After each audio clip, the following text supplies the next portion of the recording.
Welcome to maths and science nexus. मैं कामिल। आज हम लोग नया चैप्टर शुरू करने जा रहे हैं, chapter 4 linear equation in two variable, class 9th math NCERT का ये इंट्रोडक्शन वीडियो है। इसमें हम लोग इंट्रोडक्शन करेंगे कि क्या होता है लीनियर इक्वेशंस और लीनियर इक्वेशन को कैसे सॉल्व किया जाता है।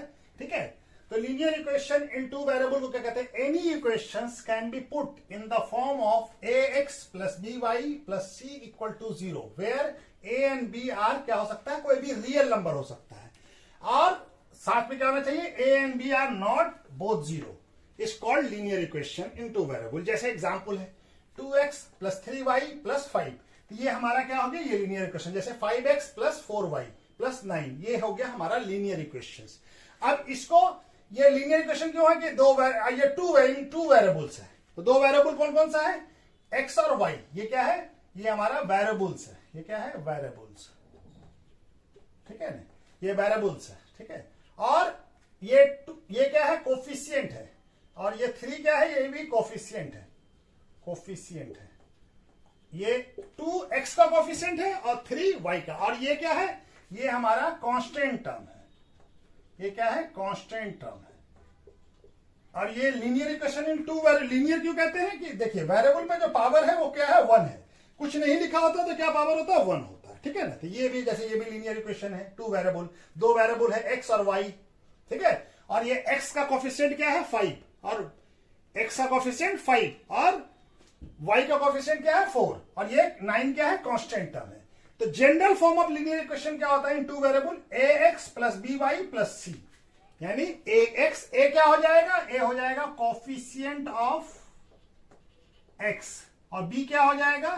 कोफिशिएंट ऑफ y, और c क्या हो गया? Constant term.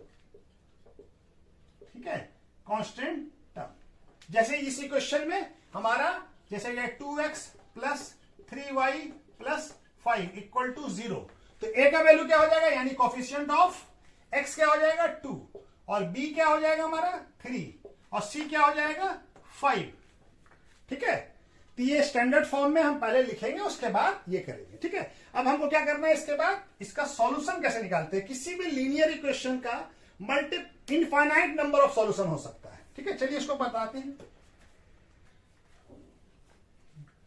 Solution of linear equation in two variable. इसमें क्या होता है? दो वेरिएबल का जो लीनियर इक्वेशन होगा, इसका क्या होगा? इनफाइनाइट नंबर ऑफ सॉल्यूशंस होता है। एक सॉल्यूशन है, बहुत सारा सॉल्यूशन हो सकता है। ठीक है ना, डिफरेंट डिफरेंट वैल्यू के लिए, x के लिए, y के लिए, डिफरेंट वैल्यू के लिए डिफरेंट डिफरेंट सॉल्यूशंस हो सकता है। तो चलिए हम लोग इसको सॉल्व करने, जैसे एक इक्वेशन लेते हैं हम लोग 4x plus 3y equal to 12।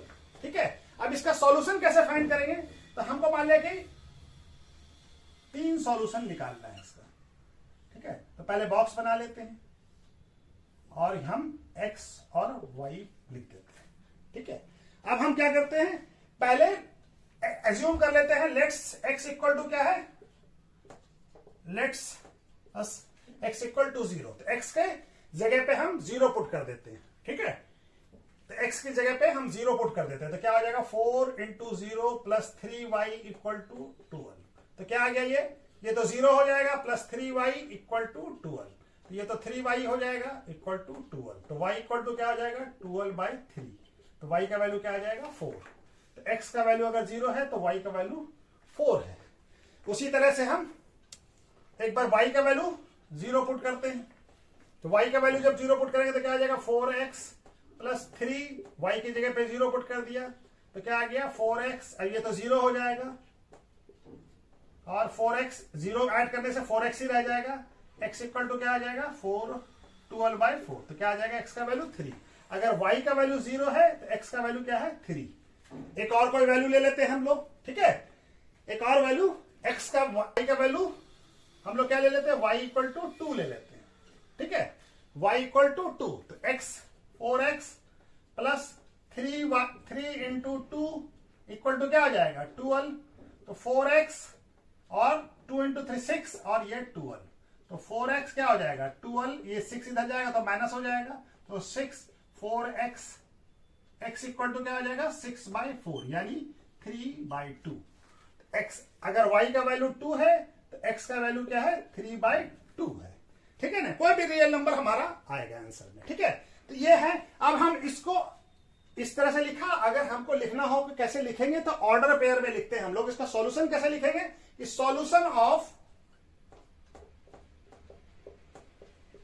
Of equation 4x plus 3y equal to 12 का क्या क्या लिखेंगे। जैसे हमारा क्या है तो हम इसको ऑर्डर पेयर में लिखेंगे। कैसे लिखेंगे, जैसे ये वाला, तो पहले x को लिखेंगे, x क्या है 4, फिर कॉमा देके 4, ये एक सॉल्यूशन हो गया। दूसरा सॉल्यूशन क्या है, x का वैल्यू क्या है 3, तो y का वैल्यू क्या है 0।